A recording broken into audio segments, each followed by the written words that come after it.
And I do believe that we have rotten politics, and I'm not using that as an exaggeration. Hey everyone and welcome. In this video we're going to be having a look at Labour. Now normally I wouldn't bring you a Labour story because let's be honest, they're pretty insignificant at the moment, aren't they? But this story really boils my blood and I'm sure it will yours, so I thought I'd bring it to you. Before I do everyone, please share it out. To all your social medias, I need your help to get the channel back going again. It seems that YouTube are still putting the channel under the jackboot, so every help will be amazing. Thank you very much. Now this story is titled Labour Report Proposes UK Pay Reparations for the British Empire and Virtual Abolition of Monarchy. Yep, you heard that right. They want reparations. At a time when we've got no money, we've got no jobs, the working class are decimated because of the lockdown, and quite a fair few of the middle class as well, I might add, and yet they're talking about paying the world. Labour has released a new report calling on Britain to apologise for her empire, pay reparations to former colonies and introduce a new constitution which virtually abolishes the monarchy and various other aspects of British heritage. So they're anti-British again. The report, authorised by the party's external governance officer, Sean Patrick Griffin, does not mince words from the title, Remaking the British State. Can I ask everyone, do we want the British state remaking? Did anyone ask us for this? No, they didn't, did they? To its declaration that the party should seek to use the new constitution as a tool to achieve the social transformation which they seek. For the avoidance of doubt, it spells out the goals of a new constitution in no uncertain terms. Are we ready for this now? Socialists should seek to reorder the British state and hardwire the constitution in favour of socialist objectives. It's looking more and more unappealing, isn't it, everyone? This must be a central plank of the Labour Party's vision to transform the UK. Now, at this point, I would like to say to Labour, you deserted the working class, and the working class don't want to transform the UK. You're making yourself completely unelectable, hopefully forever now. The country's existing constitution, traditions and history are given short shrift, with the former British Empire coming in for particular criticism. Here we go, one-sided, I guarantee it. The history of the British Empire is one of subjugation of peoples, colonisation, land grabs, slavery, religious bigotry and racism, the report claims, making no allowances for the good it did in defeating Nazi Germany, spearheading efforts to end the slave trade globally, I might add, globally, and bring innovations such as the rule of law, trial by jury, and industrialisation to the wider world. So their report says nothing about the good we've done and focuses on all of the bad. Well, I say this, Labour, you point to another nation that's got a rosy past, a completely rosy past, because I can't think of a single one. Any nation has skeletons. The point is what the nation is now, not what it was in the past. I'm sick of this, me now. Are you, everyone? In recognition of the past wrongdoings of the British state, the new constitution should make an unreserved apology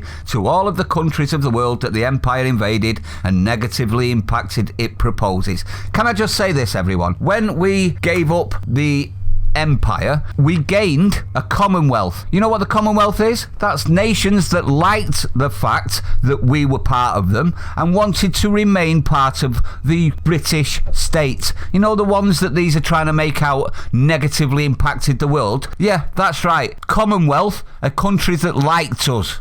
Absolutely ridiculous. All one-sided, this from Labour, and it's all anti-British. In addition to the British state should set up reparations fund as part of the constitution, which offers financial assistance to communities across the world that can show loss and detriment as a result of the actions of the British state. What about the people here that have got no jobs, no working futures, no employment futures, no futures for the children, debt for decades? How about that, Labour? How about you think of your own apart from the other all the time? That'd be a nice start. You think you're going to gain back the red wall with this sort of rhetoric? You've got another thing coming, in my opinion. The monarchy too would be virtually abolished if the report's proposals were implemented, as though the monarch would remain as head of state. All of the trappings and add-ons of the monarchy should be abolished with immediate effect, including the Privy Council and the requirements to swear an oath to the monarch to hold certain public offices. I wonder why they want that one to be taken down, swearing an oath to the monarch. Makes you wonder, doesn't it?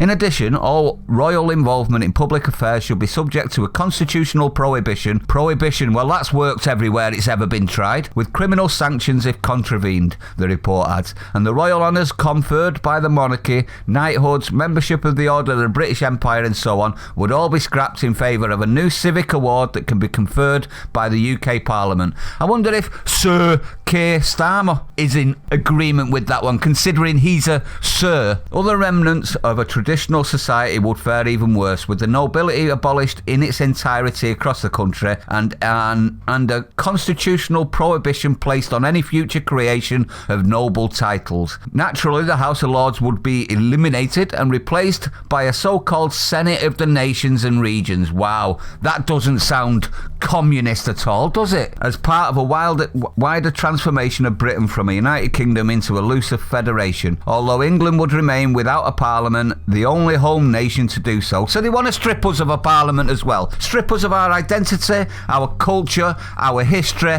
and now our parliament. How about this one, Labour? Sorry for the swearing. Fuck you. Parliamentary sovereignty would end in all but name, with the Blair-created Supreme Court of the United Kingdom that needs to be abolished, in my opinion, given the power to strike down legislation incompatible with the new constitution. So they want us controlled by the court system, do they? We all know the court system is corrupt at the minute, don't we? We all know it's broken to beyond repair, but they want them to control it all. I wonder why. Labour leader Sir Keir Starmer, an ardent anti-Brexiteer who is nevertheless attempting to move the mood music of the party away from the overt leftism of predecessor Jeremy Corbyn, pushing for more use of the British flag and national colours in party branding. For example, has already attempted to distance himself from the report, dismissing it as a relic of the former leadership. Really? You're the leader and all you're doing is distancing? You should be slamming it. If you're not slamming it, it means you agree with it, in my opinion. However, its foreword is signed Sean Patrick Griffin,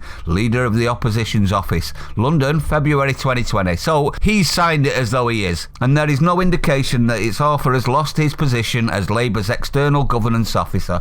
So there you go. He obviously agrees with it, doesn't he? He's just too coward to actually stand up and say he does. This is the problem with Keir Starmer. He's got no minerals whatsoever to stand up against his own party or anyone else's party or any injustices. He's just a yes man, isn't he? But I'd like to know your opinion, everyone, on this one. It's disgusting, isn't it, what Labour are trying to do? They're trying to erase our entire country. But I'd like to know your opinion. If you're new to the channel, don't forget to hit the like, comment, subscribe, hit the bell icon, share it out, everyone. Stay sane. I'll see you on the next one.